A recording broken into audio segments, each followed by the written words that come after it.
girl, and they made sometimes 2-3 scenes a day.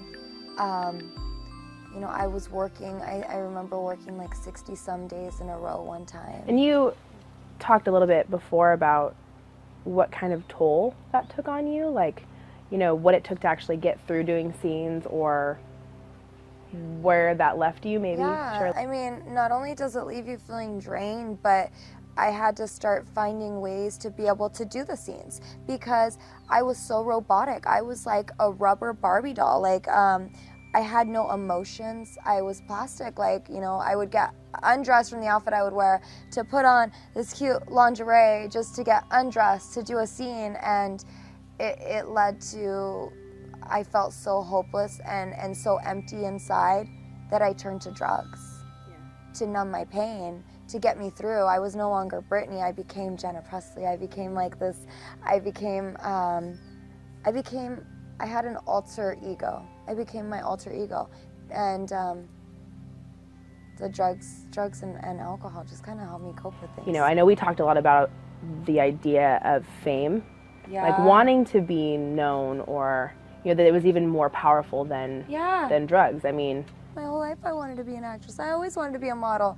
And they're gonna put me on camera, like, yeah, I'll do it. And I always felt like I had to say yes to everything because I felt like that's what was gonna give me that credibility as a star. what's that like? What would you say to those girls that you know who are in the industry and where they're at?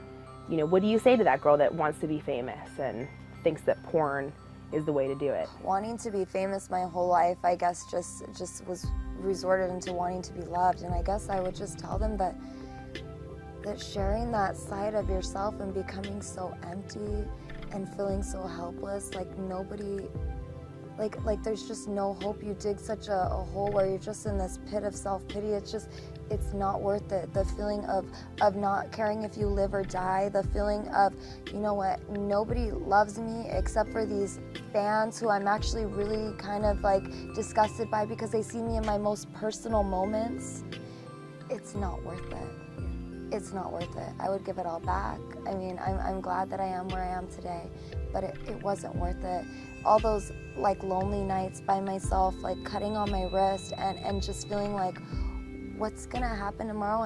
And I don't really care if tomorrow comes anyways.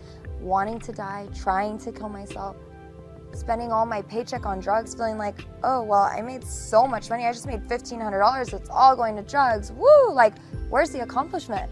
Yeah. It's not worth it. And I believe that as women, we are worth it, and we are worth love, and we are worth real love.